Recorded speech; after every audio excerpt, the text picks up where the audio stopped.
Hey, Mr. Clash here with another 3-star attack replay, and today we're going to have a look at a witch attack at Town Hall 9. Now the first thing you will notice is that the expos are not maxed expos, and nor is the bomb tower. However, I don't think that makes a little bit of any difference at all to the outcome of the attack. So the first thing you see is that the Queen is doing a bit of a Queen walk, lure the clan castle with a hog on the other side. Now we'll be watching this a few times, or just a couple times, because there are a couple little nuances that are really important to take note of here.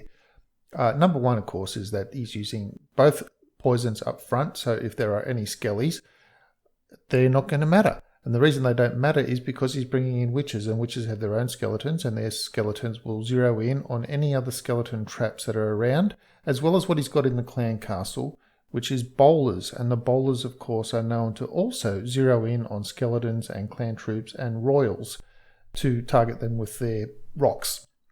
So with the other thing you notice about this base is that there are large, long compartments on the top with gaps between them. So you can see at the top right where the dark storage is, there's a long compartment with a couple of gaps where there are probably spring traps. Where the Queen is there now, she's taken out 3 or 4 things in that long compartment there. And where that cannon is at the bottom, you can see it goes cannon, archer, wizard. And that is also a long compartment which sort of weaves into the base almost like a maze. Now, he's left the left-hand side of that open of where the golem is and brought the wizards down on the right-hand side, but cracked open the wall where the cannon is. Now, by doing that and then dropping all the witches on that left-hand side, the witches have nowhere else to go, nor do the bowlers, and they have to path all through that opening and into the middle of the base through that maze. So there's a little bit of thought that's gone into getting things into the base without needing a jump spell to get in. And that is by using the base against itself. So there's a jump spell placed right over the expo, so the king can take care of that, drop a rage spell. You've got rage skellies going on, you've got bowlers, and now coming in at the back end with the hogs. So the thing that makes these sorts of attack work is that you have to have a back end. The old days of just coming in with a whole bunch of witches and thinking all the skellies will run over the place. It doesn't work anymore because the skellies all get one-shotted by everything. They don't survive. They're very flimsy, even if they do the same amount of damage. So you need some kind of back end to help your skeletons survive and to help the witches.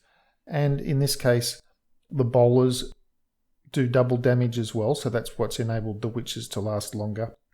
So he's got a good lot of troops left over, as you can see. So this attack's about done. There it is. So we'll have another look at it. So now that you've seen what to expect, you can look out for it a little bit more. So first up, we've got the Queen walk portion. Dropping the Queen and then putting some healers on the Queen. Now it's only a level 22 Queen, so it's not that strong. But then again, the enemy's Queen isn't that strong either. So drop a poison spell on the enemy's Queen, slow her shooting rate right down, and then drop a hog on the right hand side to lure the clan castle. So any damage sustained by that enemy's Queen has been healed straight back up. Now 2-point defense on the Archer Queen at the moment. Hopefully she'll get the Archer Tower down beforehand. Yeah, Archer Tower's down, but she's still got a cannon and an expo shooting on her. So the benefit of that poison spell is really come into play. Now it is a low expo, so that is a little bit of a benefit. That she hasn't declined her health too much. Now you see the test wall breakers. Now the thing with the wall breakers, if you already know there's no little bombs on the outside of the base, you can put both wall breakers down at the same time. But if you don't know, you really do need to have a test wall breaker. Otherwise, you're just going to be playing with fire. And by that I mean you could drop your wall breakers, the correct number of wall breakers to get into the base. They trip a little bomb and they all die from the explosion. And then you can't get into the base. So there you can see that whole front portion has been opened up. Now comes the second phase of the attack.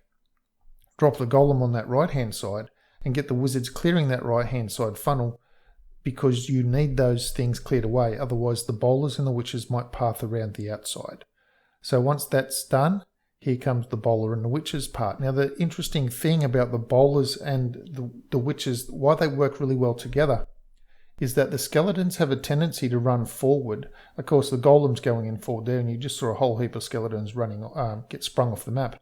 But the skeletons have a tendency to run forward in front of the bowlers. So the weapons target onto the skeletons, which run right up to things, while the bowlers stand back and take things at range and do double damage at the same time. So they're a pretty good combination troop, especially at Town Hall 10.